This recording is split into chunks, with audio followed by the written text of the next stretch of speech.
It was a great day at Hornets Media Day at the Spectrum Center yesterday. We have a lot to get to on Locked On Hornets. Biggest questions, takeaways, themes coming up right now. LOH.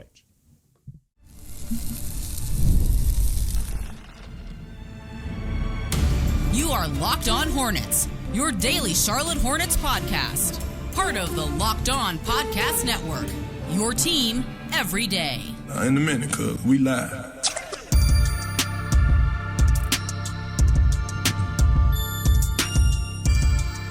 It's Locked On Hornets, part of the Locked On Podcast Network. It's your team every day. Thanks for making us your first listen. We are free. We are available anywhere you get your pods, and that includes YouTube. Today's episode is brought to you by FanDuel. You can start the season with a big return on FanDuel. Place your $5 bet, and you'll get started with $200 in bonus bets guaranteed. Visit FanDuel.com to get started. There's Doug Branson. Find him on his Substack, everyhornetsboxscore.com. The Twitter handle is Doug Branson LOH. I'm Walker Mail. Catch me on WFNZ every weekday from 12 to 3, Sports Radio 92.7 FM. Follow me on Twitter at Walker Mail. Yeah, man, yesterday was awesome. Had an absolute blast at the Hornets Media Day. Spirits were high. The last 3 years were very different. Yeah. Last year, spirits were high. People were excited. Brandon Miller, number 2 overall pick. Didn't quite know what to expect from him, but you inject a little boost of young talent into the roster. LaMelo is back, seemingly, we think, but LaMelo is back, so people were pretty happy. Of course, the media day before that, it was real dark. That was all kinds of sad because that was off of the heels of the felony domestic violence arrest for Miles Bridges, injuries, just a loaded offseason where they didn't even get Kenny Atkinson. They had to go to their plan like F with Steve Clifford as their head coach. This was as excited I've seen the team for a Hornets Media Day in quite some time. So big themes here, big themes. One of them was spirits are high. The other one for me, Doug, is continuity. Feels like everybody's on the same page. And it's nice. Charles Lee, Jeff Peterson, they have a clear vision. Schlotkin involved them. They have a clear vision. But also the players, Doug. Like a big question surrounding all of these guys with their new roles, same roles. What was it going to be? What was the chemistry going to be like? Miles Bridges with the self-awareness to go to the podium and say, I'm going to take a back seat. Like, I'm actually going to play somewhat of a complementary role with Brandon Miller and LaMelo Ball. Those are going to be the guys that have the basketball in their hands more. He didn't say that verbatim, but he did say something to the tune of, yeah, man, I'm probably going to take a lesser role. Grant Williams on the Wes and Walker show yesterday said the same thing after he had such a high usage percentage last year. Brandon Miller is excited. Talked with him. He and LaMelo, they've been working on chemistry all throughout the offseason. Everybody's on the same page, even with some like little difficult decisions to be made on parts of the players too. And it's a beautiful thing to see. Yeah, continuity is such an interesting word because there is continuity amongst the young core of this team. We just haven't seen them continuously play together because of injuries, because of off-the-court issues. And so they hope, this new regime hopes that they can continuously see them to play so that they can make some evaluations. You also do have a lot of new faces and new veteran faces in terms of Grant Williams, Seth Curry, who were here last year but not for the entire season. And then you've brought in Taj Gibson as well. And then you've got Josh Green, who's like a young player, but he's also kind of been around the block. So he'll be a veteran presence who's played for a really good team in the Dallas Mavericks. But then on the front office side, it's just all new everywhere. It's new front office. It's new coaching staff. Again, some similar faces in Kemba Walker. I think Steve Clifford might be roaming around the building somewhere. He's somewhere. He wasn't there yesterday. I didn't see him, but he's somewhere. Okay, we'll put we need to put a little tracker device on him next time. What do you call this? Steve's in the film room. He fell asleep watching draft prospect from 2027. That's right. They just locked him in a room. They said, Steve, don't come out until you figure out who the next Slovenian superstar is. Where is Donovan Mitchell? Tell us, Steve. Where is he? So continuity is, I think you're right, though, that they want some continuity of message, because when you're trying to turn around a team full of a lot of young players who haven't had a lot of success, you need to be able to transfer messages. And I think what you heard, and we're going to do buzzwords later on in the show, these words that kept coming up over and over, you heard them from Coach Lee, And then you also heard them from LaMelo Ball. You heard them from Brandon Miller. You heard them from Miles Bridges. That's so important that those messages can be transferred, that they can be accepted, because that's like step one. And some teams don't accomplish that with new coaches. Some guy, like you were saying, sometimes guys come in like a Josh Green and they want to be a superstar, and it doesn't fit the role that the team has in mind for them, and it can cause problems. But step two is what we're going to see in training camp and preseason and onward into the season is, can you take those messages and actually allow them to influence how you play the game on the floor? That's what I'm excited to see. What was your theme, Doug? So my big theme was definitely accountability. And I wrote this in every Hornets box score. I did my 3 takeaways and then everything else you need to know. So go check that out on the everyhornetsboxscore.com. But my overall take is that no one is immune from criticism on this team, including your highest paid star, LaMelo Ball, and that's going to filter all the way down into the rookie that they brought in, the project, Tijan Salan. That, Lee was unafraid to criticize LaMelo Ball in a way that I haven't heard even Steve Clifford, who we always thought of as someone that was like super blunt and super honest. I think circumstances last season, in terms of LaMelo being injured for a lot of that season and a lot of the previous season, but also the contract situation, wanting to get LaMelo signed, make that an easy process. I think a lot of those things sort of factored into LaMelo Ball being, I think like there were critiques there, but they were just sort of soft critiques. They weren't as blunt and honest as I think you could have been about some of his defensive struggles. But Lee was unafraid here, mentioning LaMelo has to turn his joy for basketball into competitive joy. I love that. And on both ends of the floor, offensively and defensively, Lee was very blunt about the fact that he didn't think this team in the past played with much defensive effort, and the numbers showed that. I've always said, Walker, you have to be honest about what this team has done wrong in the past before you can change it. And I think that was a big problem in some of the communication that we had out of this team in previous media days, because you're right. Last media day, there was optimism, but I think it was like false or shallow optimism in the face of evidence to the contrary that this team was ready to compete. So I think this team is finally getting honest. I don't know if it's going to immediately translate into wins, but I think it's going to translate into long-term success. All right, so those are the themes. Let's expound upon that on the other side of the break. Coming up next on the Locked On Hornets podcast. We'll give you more of those thoughts, plus some newsworthy items that came from Hornets Media Day yesterday. Still lots to get to. And ChatGPT. ChatGPT helped us out with the buzzwords. So these are factual buzzwords. It's not, I had a feeling like somebody said this a lot. No, these are facts. We'll get to those at the end of the segment, at the end of the show today. But we still plenty more to come on Locked On Hornets. This episode is brought to you by FanDuel.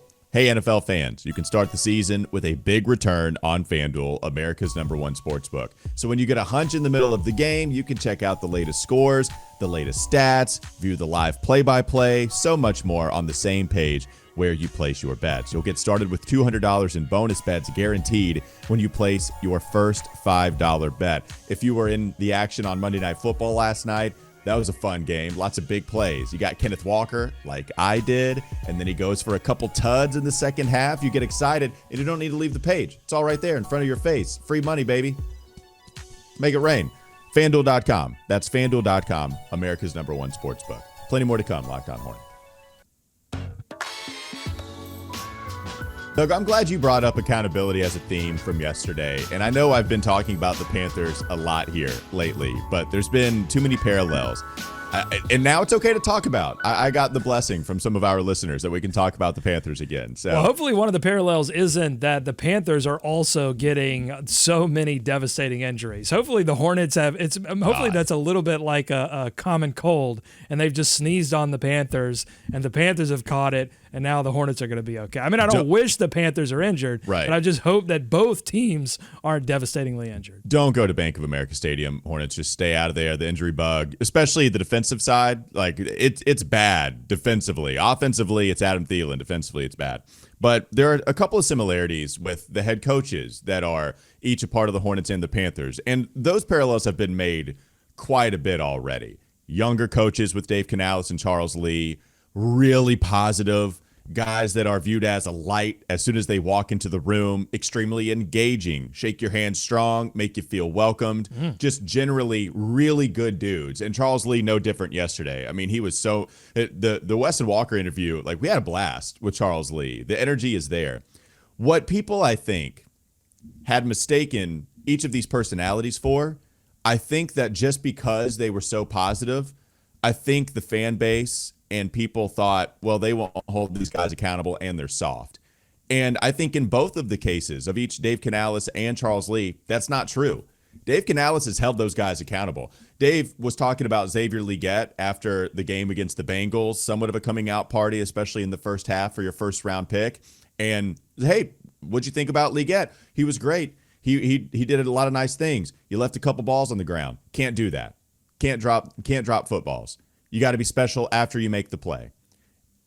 He's been doing that all offseason. Here we are with Charles Lee, who's doing the same thing, Doug. Charles Lee, when they show the clips on social media where he's talking to Brandon about being an elite two-way player, where he discusses LaMelo is a really special player too, especially with the vision. He's going to control our pace. What else does he need to do? He needs to be a lot better on the defensive end, and we need to hold these guys accountable. Just because you bring a positivity and you bring a special energy where it's really easy to see that you're a great guy, it doesn't mean that you're soft. It doesn't mean that you don't hold your players accountable. And I think we're seeing that in both instances with the head coaches of a couple of important sports franchises here in Charlotte. Love to see it on both accounts. You saw it yesterday with Charles Lee.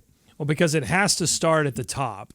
It has to start with Lee holding guys accountable, and then players can start to hold each other accountable. I mean, it has to be those levels that are established, and it's difficult to do that when no one's playing. So, hopefully everyone stays healthy and you can start to have that established. But I think Lee did it the right way at Media Day, and that signals to me that he's doing it the right way behind the scenes, which is like, I'm going to praise what you do well. I'm going to challenge you to do certain things better. Like, he wasn't on the podium. Let's be very clear. Like, Lee was not on the podium, for those that didn't watch it, putting LaMelo Ball on blast. In fact, I've got some audio. Let's just play the audio of the clip where he discusses LaMelo and his game. LaMelo plays with such great joy, I would say. And now what we want to see from him is that he has competitive joy and building those proper habits because he has this infectious personality when he comes into a building where he brings everybody together. Even the way he plays the game of basketball, he brings everybody together with his playmaking. And so now we just have to make sure that those efforts competitively are happening defensively and offensively. Boom. So you're taking his biggest strength and saying, how can we take that biggest strength and attack your biggest weakness so that you can become the all-NBA player that I know you can be? Like, that's a perfect way to phrase that criticism. And the coaching job, it is a lot of X's and O's. Obviously, when the game's on the line, players are going to look to you to determine, hey, does this guy know what he's doing? Can he give us a play here? And if not, they'll reject you. So it is a lot of that. But it's also communication. It's also helping guys you can't make someone want to get better, but you can communicate to them, hey, I can give you some tools here that you can take back into the lab and make yourself better. And I think we heard that from Lee. I'm most confident about Lee's ability to communicate that. And we heard that from players that he coached, Al Horford, Drew Holiday, guys that he coached in Milwaukee and Boston. We hear that over and over. Like, Lee is great one-on-one, getting guys to understand what they need to do better. It's what reportedly led to James Borrego's firing, the lack of accountability. Right. We heard after a couple of weeks, the season's over. Most people who were going to move on from their head coach had already done so. The Hornets had not. And then after a couple of weeks, they decided to move on from Borrego, and that was among the biggest reports that you heard. It was because Michael Jordan didn't love Borrego's lack of accountability and the lack of standard that he held the players to. You bring in Steve Clifford, he's going to hold them.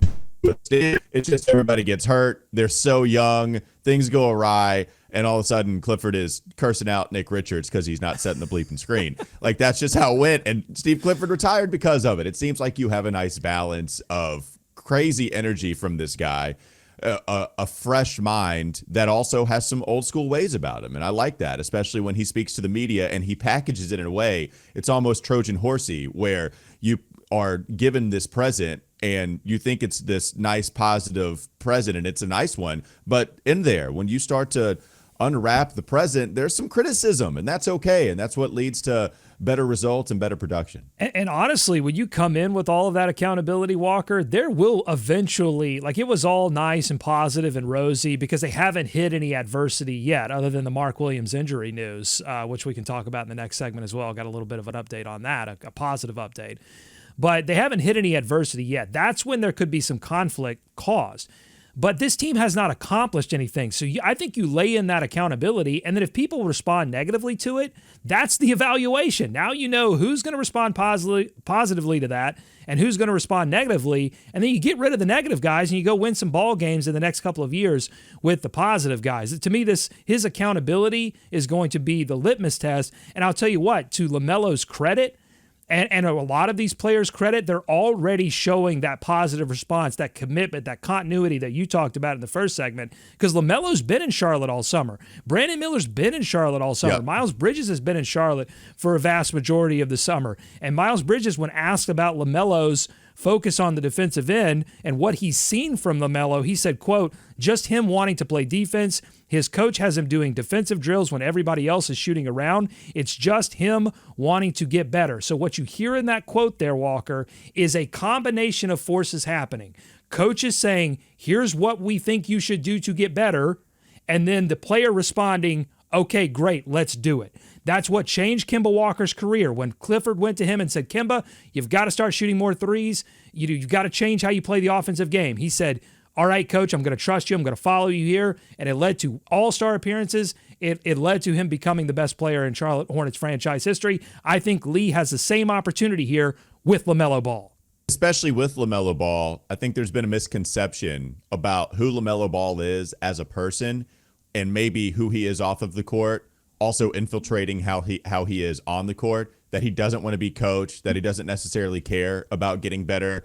We have this weird LaMelo doesn't like to watch basketball. He doesn't have idols on the basketball court. When he's asked about LeBron James, he says, yeah, I like LeBron. I didn't really watch basketball like that, so I don't really care about, looking up to him in that way. We have this weird threading the needle of trying to figure out what LaMelo's personality is. Steve Clifford, James Borrego, but even especially Cliff last year, they both said LaMelo wants to get better. LaMelo does care about all the coaching. And remember, that's why it's interesting that Charles Lee uses that specific word, Doug, competitive joy.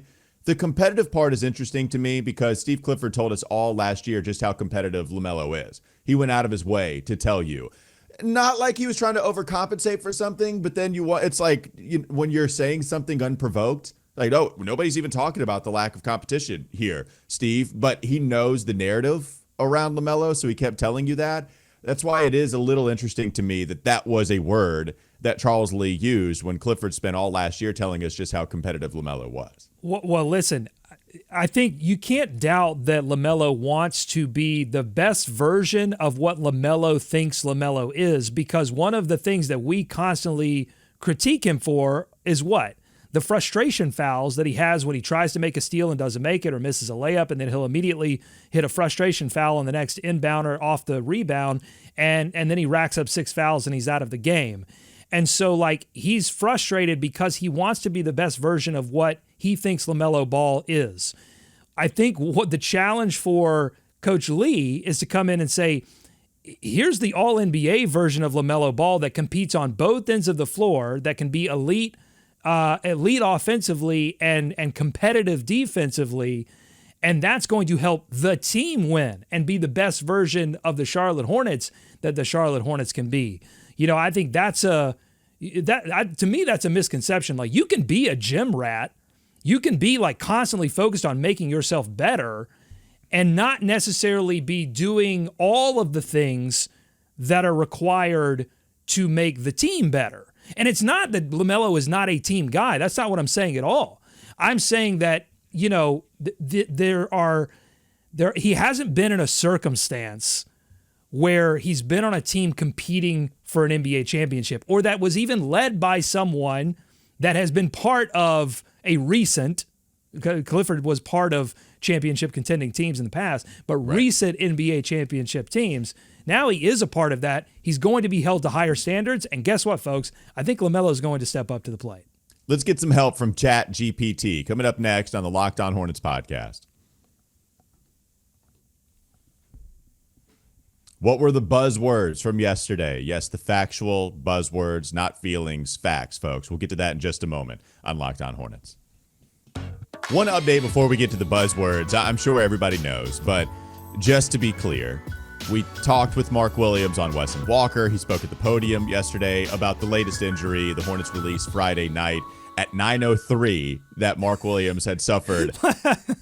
You're hung up on this timing. I mean, no. He did suffer it on Thursday. Like, I get it. It was just that, like, that late is funny. It would be different if it was Friday, like noon, afternoon, but it was 9:03. It's when we're all watching Virginia Tech, Miami in what was a wild football game. So, yes, at 9 o'clock Friday night, they released that Mark Williams suffered a strained tendon in his left foot, and we all panicked. Understandably so. Mark Williams missed all of last year due to a back injury that was ongoing, continued.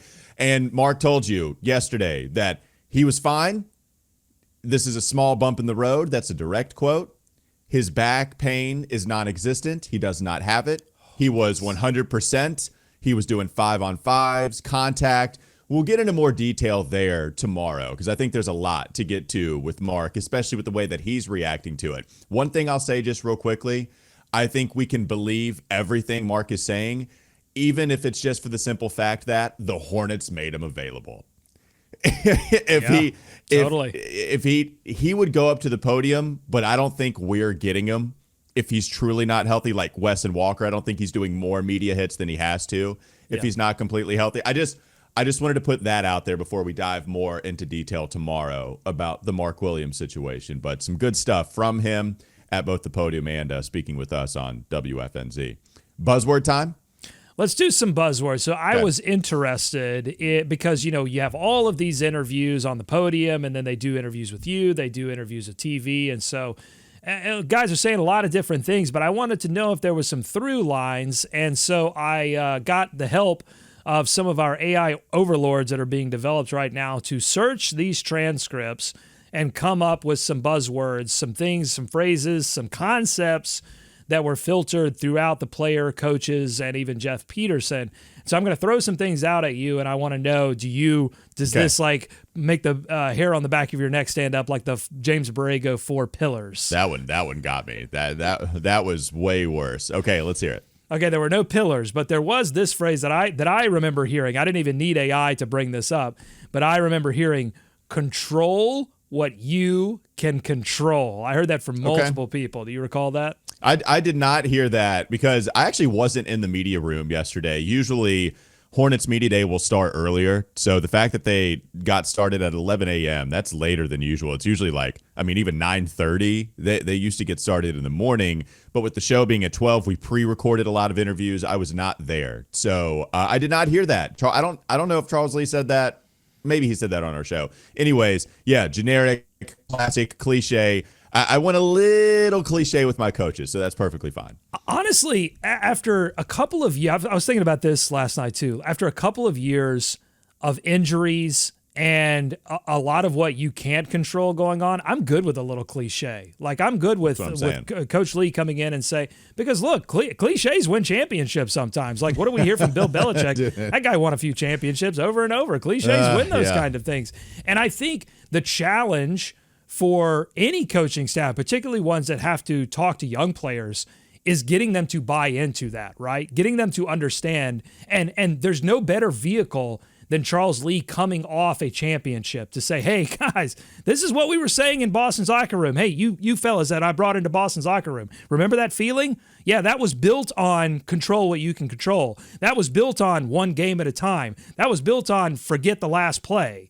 You know what I'm saying? Like, we sometimes you need those kinds of things. All right, here's the quote, by the way. No, Charles Lee telling the team, you know what the best ability is? Availability. That leads to LOBs. That gets the trophy in your franchise. Yeah. And so Charles Lee, cliche, baby. Well, it's not even he's chock full of them. Just give me a few. Sprinkle it. Give me the sprinkles on the Sunday that is unique.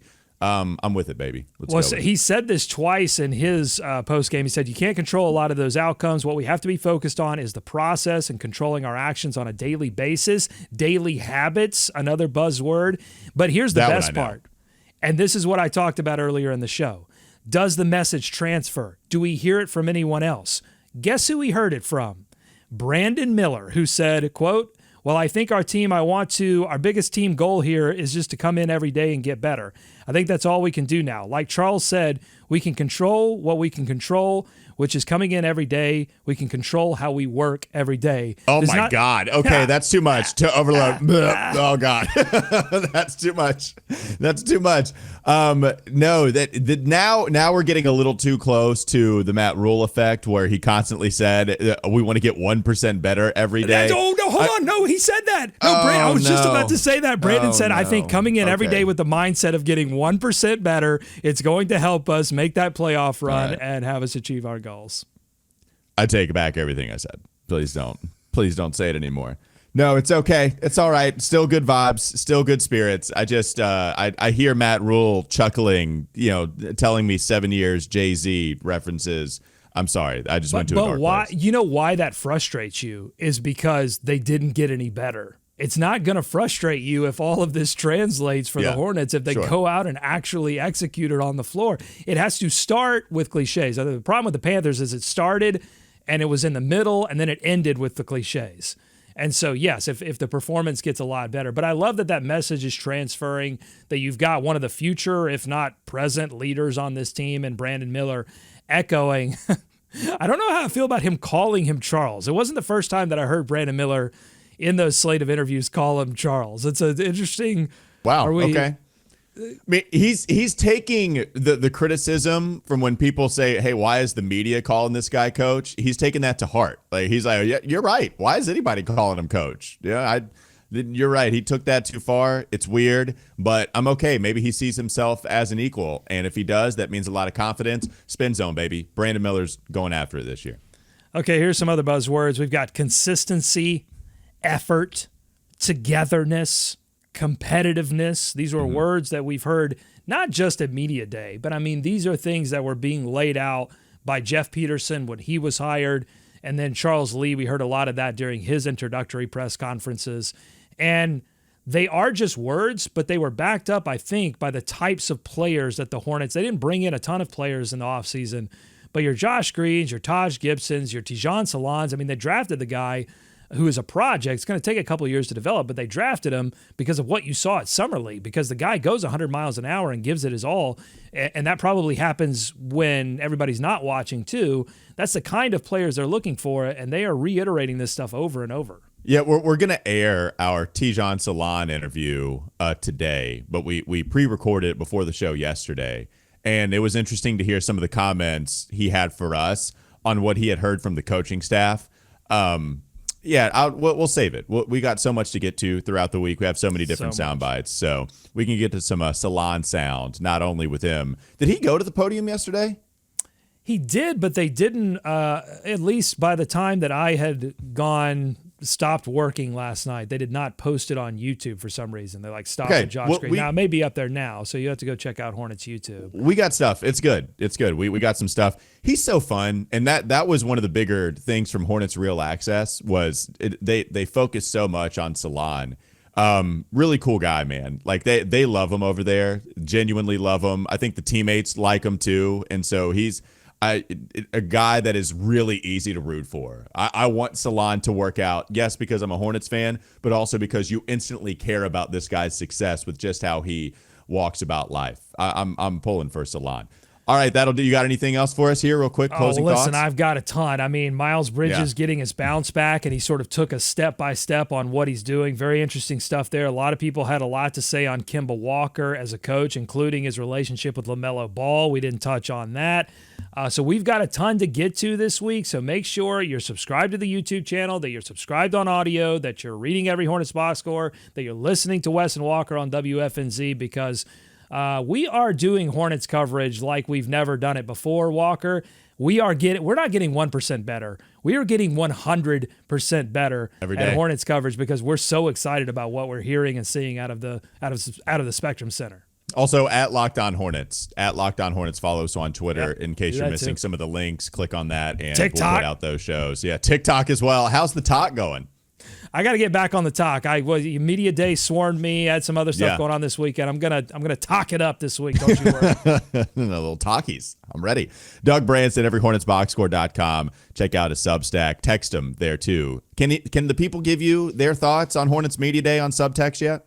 Oh, yeah. Join subtext.com/Locked On Hornets. If you haven't tried it yet, you can get a free trial for, I think it's a week. I think it's a 7-day free trial. And then, I'm broadcasting there almost every day. And then you can text me back. It's a direct link. It's a lot of fun. Yeah, give him hell.